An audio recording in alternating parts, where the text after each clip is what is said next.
statistics vary, but you'd think on average about 2.3 people per residence. You'd be looking at over 200, maybe 250,000 residents, which would be about a third of the city having its water shut off in the last 5 years.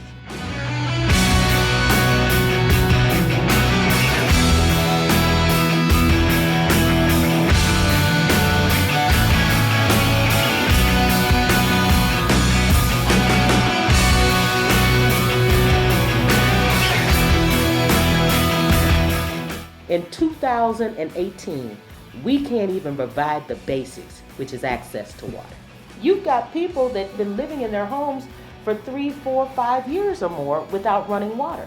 Water has been weaponized to remove people out of their homes. Right now, we're sitting in the middle of a hepatitis A outbreak. The actual act of the water shutting off is itself a disturbing kind of theater. So the water truck will come out, they'll shut it off, and then they'll put a big blue X, right? So you have this social stigma of being marked as somebody that has had the water shut off. People are threatened with arrest if they intervene. And the state has then made it a felony to turn the water back on. Many of the policies that are being created have similar legal rooting in the same language that was used to ensure that the people of Palestine can't drink from their water source. I had to recognize that this was not like any other social justice work that I had done, that we had actually stepped into a war.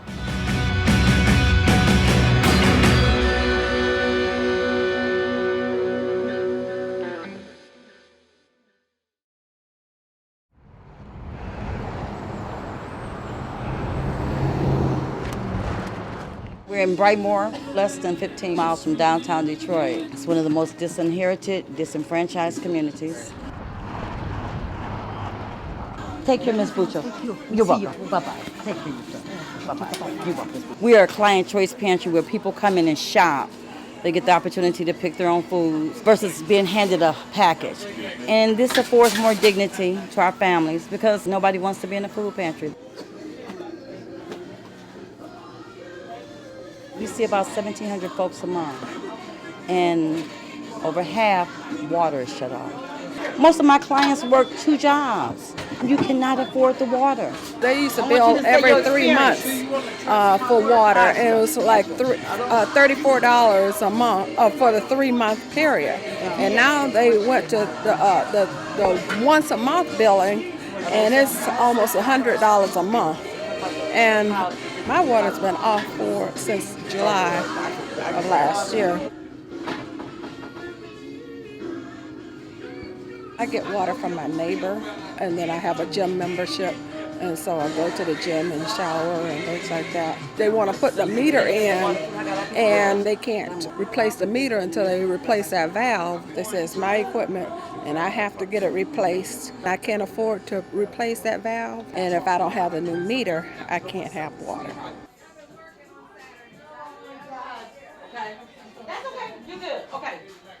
We have a watering station here as well. We give water to drink, to clean, to cook with, but our families also need items. They need places to come and just clean up at. Kids have to go to school unclean, and that's embarrassing. I'm a volunteer, and plus I shop here. If it wasn't for this pantry giving me food and help me with the machines where I could have papers copied and stuff and water and stuff, it is hard out here for us single mothers. The Great Lakes Water Authority regulates the water in Detroit and Oakland County. Oakland County is about 10 miles the other way. Oakland County is one of the wealthiest counties in the country, but it is also about 95% white. In Oakland County, they don't shut people's water off. But in the inner city of Detroit, where the marginalized and the most vulnerable are, they shut the water off. I'm only one step from being homeless. All of us is. If we can't pay our rent, water, lights, gas, what do you think we're going to end up? There's more people being shut off of water than the major corporations downtown that owe money. They have water bills. They're not paying them. You had the Ford family that owed $55,000 in unpaid water bills. You had the Illages that owed $80,000 in unpaid water bills. You had the city golf course that owed over $400,000 in unpaid water bills. You had the state of Michigan that owed $5 million on the state fairground. Break down the walls in the government hall, shouldn't we?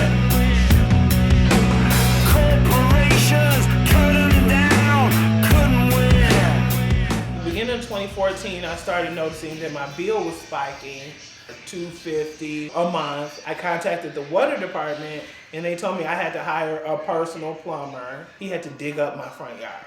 He didn't find any leaks. He said, well, if there is a leak anywhere, it has to be where the city's pipes connect to your personal pipe, which would be the water department's responsibility to repair. The next month, my bill was close to $500. I just continued to try to pay the bill. May 12th, 2014, turned on my faucet and nothing came out. I immediately called the water department. They said, oh, your water's been disconnected for non-payment. Your bill's $3,000. That's actual water usage. So what can we tell you? I immediately went to the Department of Human Services and I told the worker. She calls the water department. She said, how is her bill $3,000? She goes, it's not. It's $5,000 now.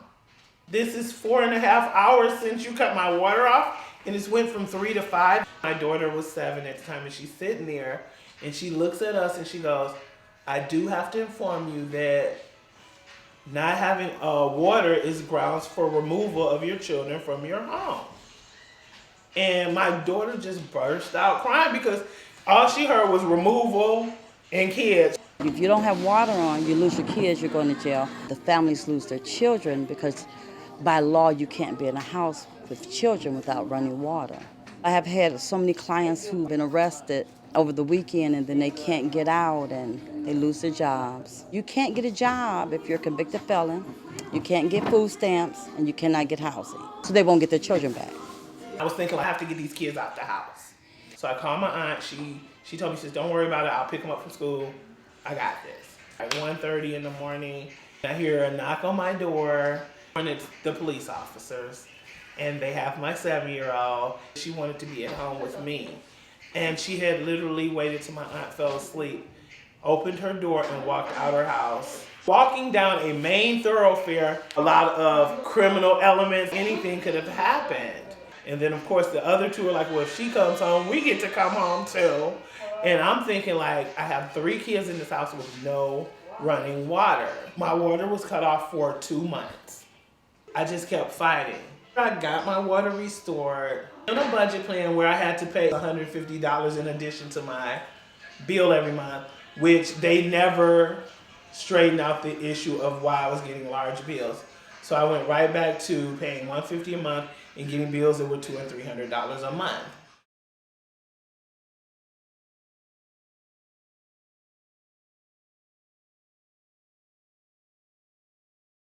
I had bacterial pneumonia.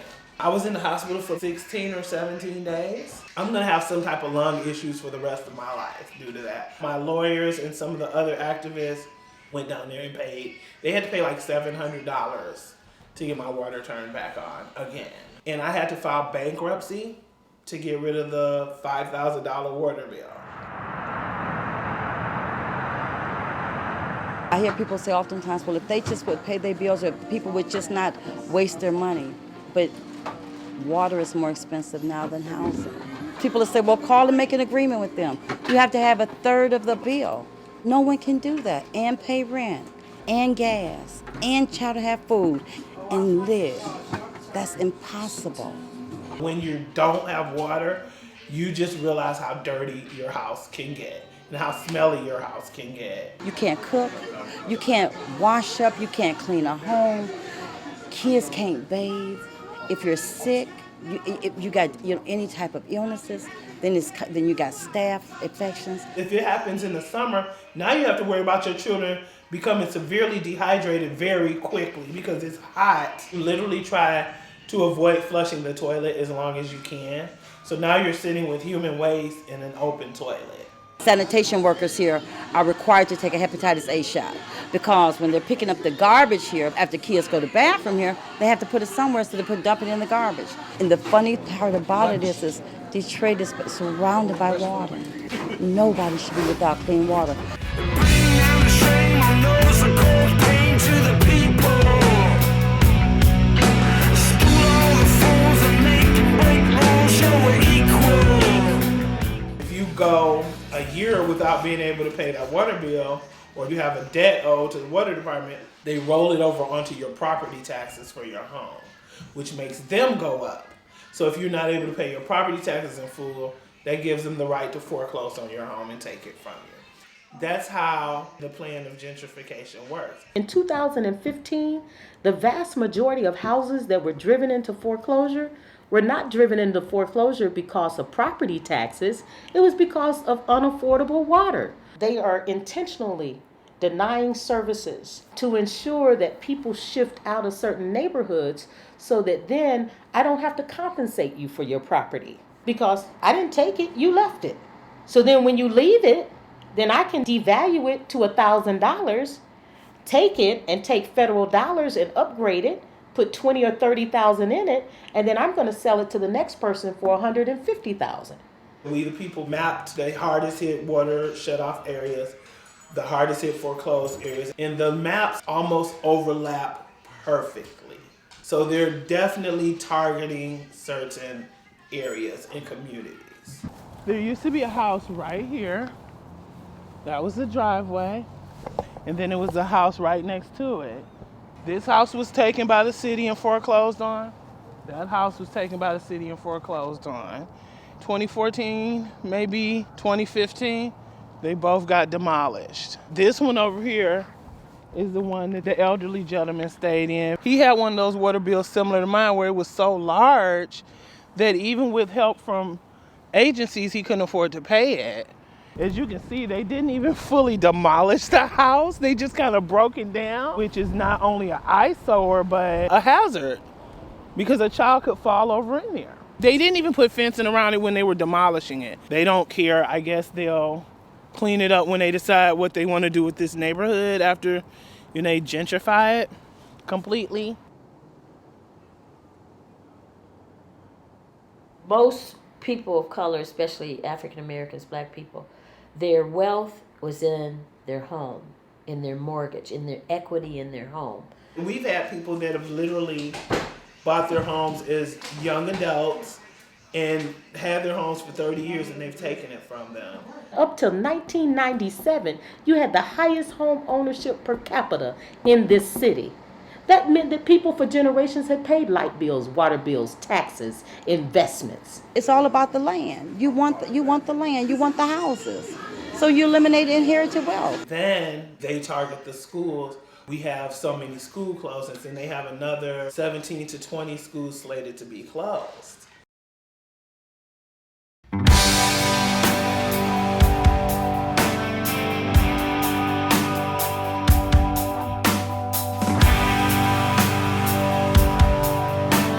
My great-grandparents moved to Detroit in 1952 from the Appalachian Mountains. They were coal miners. In 2 generations, we came from coal miners to dentists, doctors, and lawyers. Detroit, for many folks across the country, reflected what could be.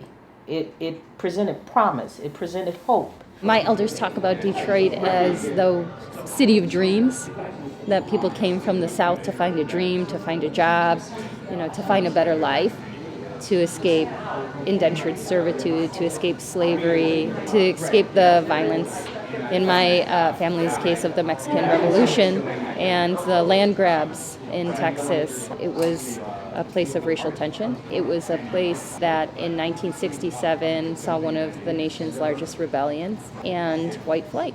There was a high concentration of black political power to create, to decide, and determine their own destiny. After the Coleman Young era, they began to make sure that this 50 years of feeding a narrative that black folks can't lead themselves, they assured that that was the case. You had over 20 years of divestment in education, the auto industry divesting out of the city, poverty and crime that was driven by the drug trade, funded by the U.S. government. The redlining for insurance, the redlining for mortgages. In the 70s and 80s, Detroit had the highest percentage of black home ownership throughout the country. Up to the 90s. Now what we have is 100,000 homes that were illegally foreclosed on. The majority of those homes, about 80% of them, are homeowners that are low income. Second to Johannesburg, South Africa, you've seen the largest displacement of the African diaspora of people that are homeowners. The generations of people who moved out of the city because of white flight are coming back. And, their property values were never devalued at the rate that Detroit was. You can buy a home in Detroit for $500. A neighboring suburb, you can't even look at a home under $250,000. It's a bait for major investors to come in and buy large plots of land, 200 homes at a time. For instance, Dan Gilbert, who owns Quicken Loans, who owns the Cleveland Cavaliers. Dan Gilbert has 2 federal pending lawsuits for his predatory lending practices. So the very person that is being gifted with land in the city of Detroit is actually the major driver of land displacement and foreclosures in the city. You've got them taking stimulus dollars that were allocated through the Obama administration that actually has become a slush fund for billionaire developers like Dan Gilbert. So we saw, for example, a $400 million tax subsidy to build the hockey arena for a billionaire who owns multiple sports companies. Dollars that were meant to subsidize extending the Detroit bus system out to the suburbs, those dollars have now been reallocated to create a trolley that only goes 7.2 miles. It services Dan Gilbert and the Ilitch family's sports arenas and venues of downtown.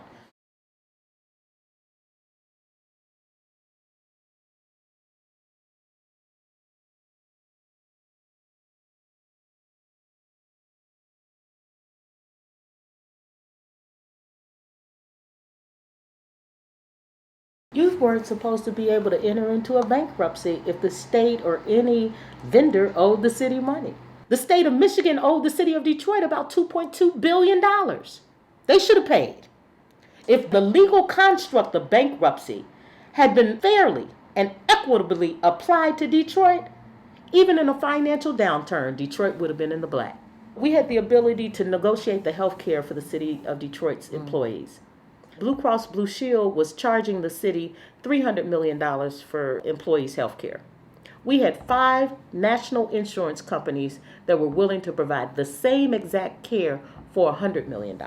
The governor of the state of Michigan and the sitting mayor made a decision to go with the more expensive health care because it became a slush fund and a backdoor way to pay their buddies and their cronies. So these are the things that drove Detroit into this contrived bankruptcy.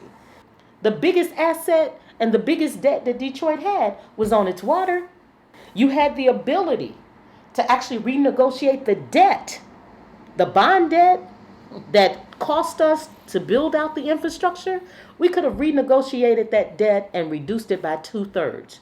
Why didn't that happen? The emergency manager decided to try to clean up the books of the assets of the water department and therefore decided to have mass water shutoffs of anybody who was behind on their bills. That predatory loan for the bond then caused the interest rates to go up.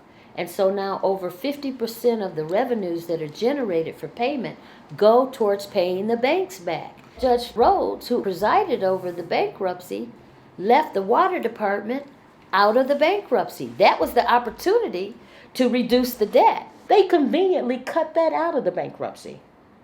And they cut it out of the bankruptcy because really that was what they were going after. The water system was owned by Detroit, right? Even though it serves about 1/3 of the state of Michigan. So back to the sort of notion of the white flight and the fleeing from the city, ironically, that was subsidized by Detroit itself because you couldn't have had those suburban developments without the water infrastructure, and Detroit developed the water infrastructure and owned the asset, right? In 1955, they knew then that if they would continue to be forced by the state of Michigan to build out this water infrastructure system, that it would leave the city destitute. This is how long they've known this. So it was not accidental that the water department's debt was not restructured during the bankruptcy. It was actually intentional. One of the things that emerged out of the bankruptcy was the regionalization of the Detroit Water and Sewer Department, which many people call just a theft. The asset is now controlled by the wealthier, wider suburbs to the detriment of Detroit, which was the actual and is the actual owner of the asset. It was about finding a way to extract our assets, to control our contracts, And at the end of the day, still the most valuable asset in North America, I would say, at this point. There's going to be a shortage of water worldwide very soon in our future. And we happen to sit on 21% of the world's freshwater surface water supply. The water banker barons have bought up the aquifers around the globe. So taking Detroit was just another crown jewel in their bag to be able to control all of the water source. Judge Rhodes, who facilitated the bankruptcy here in Detroit, is now in Puerto Rico pushing them into privatization and into bankruptcy.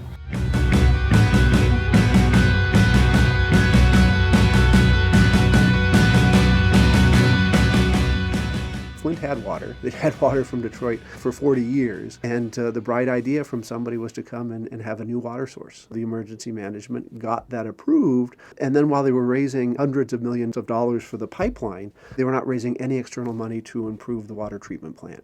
So they made a decision to cannibalize the money that they were formerly spending on clean water for Detroit to have upgrades on the water treatment plant, and in the interim while the pipeline was being built, take water directly from the Flint River. You can't think in America of Flint without thinking of General Motors. And anybody that knows rivers that run through industrial cities know that nobody that lives there would ever want to be drinking out of that. And yet the forces that be, right, not the Democratic elected forces, say that you're going to drink out of that river for 2 years until we get the pipeline. And then we're not actually going to do the necessary improvements in the water treatment plant. Pure financial decision. The minute that they switched to the river and people started using the water, they knew there was something wrong. There was the color, there was the odor, there were the rashes that were caused. People would be losing their hair. In some of the immigrant communities where you had language issues, people thought the best way to deal with it would be to boil water, right? And so some things, boiling of water makes sense, but if you have metals in the water, the boiling of the water actually increases the concentration of the metals. It included ultimately lead poisoning, but also Legionella diseases. So a number of people actually died from Legionella diseases, and the state and the emergency manager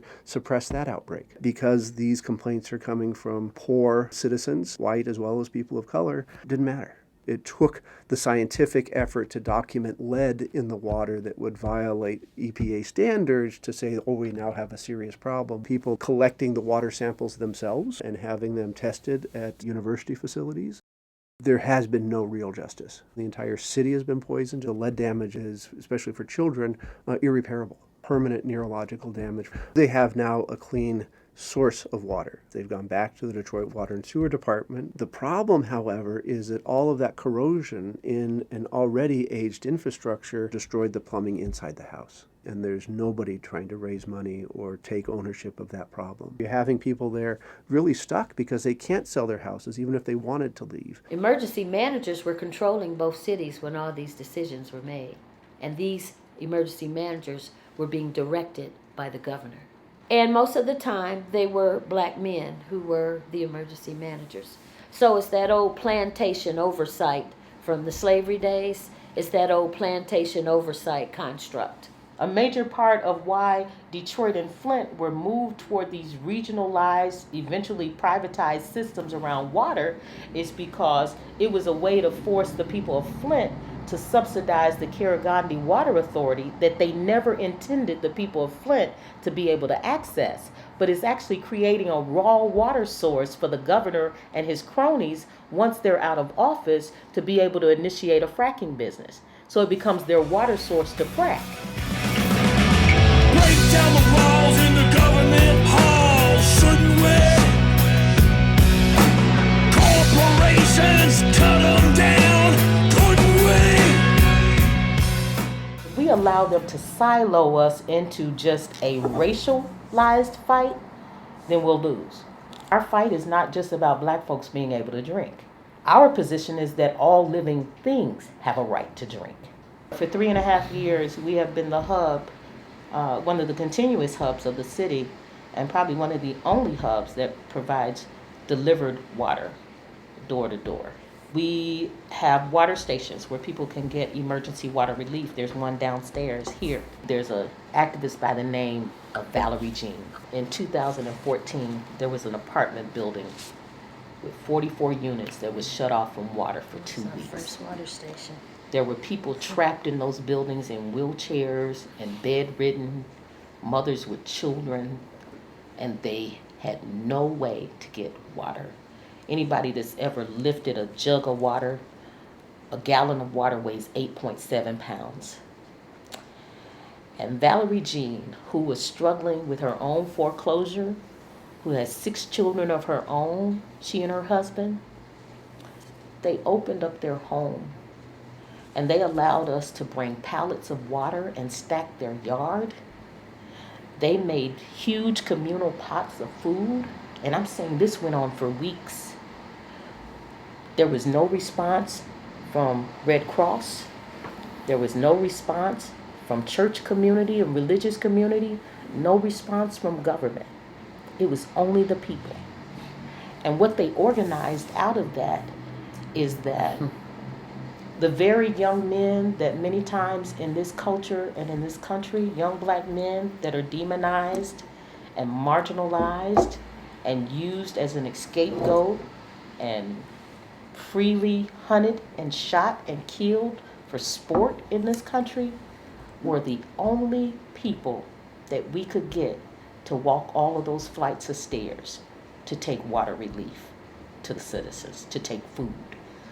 We had to make packets of wipes and sanitation kits for people to care for themselves. Some of those people had open wounds because of pervasive sickness and illness and age. And it was from that Val Jean was able to then organize her community. And what they did is they created a fund at the block level so that every person that had extra pays anywhere from $10 to $20 extra a month into this pot, so that the neighbors on the street that may not be able to meet their water obligation, then they go in that pot and pay for their water. You had 9 people vindicated from felony prosecution because they went out and actually stood in front of the trucks, one of them being Pastor Bill Weiler-Kellerman. At the height of the water shutoffs in 2014, you had several young black males that were prepared to go hijack the trucks and turn the water on. And Pastor Bill said, let's meet with them because my fear is that they will be met with deadly force. Allow me as a white male that's clergy to go first. And so these 9 elders, many of them, 70 plus, one was in a wheelchair, physically went and laid their bodies in front of the trucks and held them off for 8 hours from turning off water, which then led to them being prosecuted and charged with 10-year felonies. There was a team of 2 or 3 dozen attorneys working on just freeing these elders from persecution. And so they were vindicated. The other piece that has been another eye-opener has been the willingness of everyday Detroiters that are themselves taxed and financially burdened to run water hoses from house to house. And I'm saying house after house, almost like it had become the modern water system. We went to one street that had 5 inhabited homes on the block. Out of all 5 homes, there was only one house on the block that had water and had electricity. And the lady was 78 years old. She had an electric strip out in front of her house for people to plug their phones in. She had a water hose that was running from the house for people to get water. And she had a sign over the water that says, take what you need. And so to me, that is the model for how we have to move forward.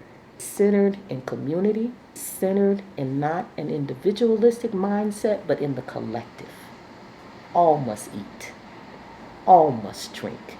And it's based for us in the African tradition of Ubuntu. A lot of times people keep looking outside themselves for the rescue. What we know in Detroit is there is no Superman.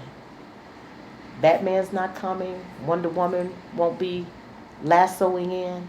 That it's going to be out of our humanity and out of our love for humanity that we're willing to make sacrifices for the greater good of the collective. And that's hopefully what we're modeling.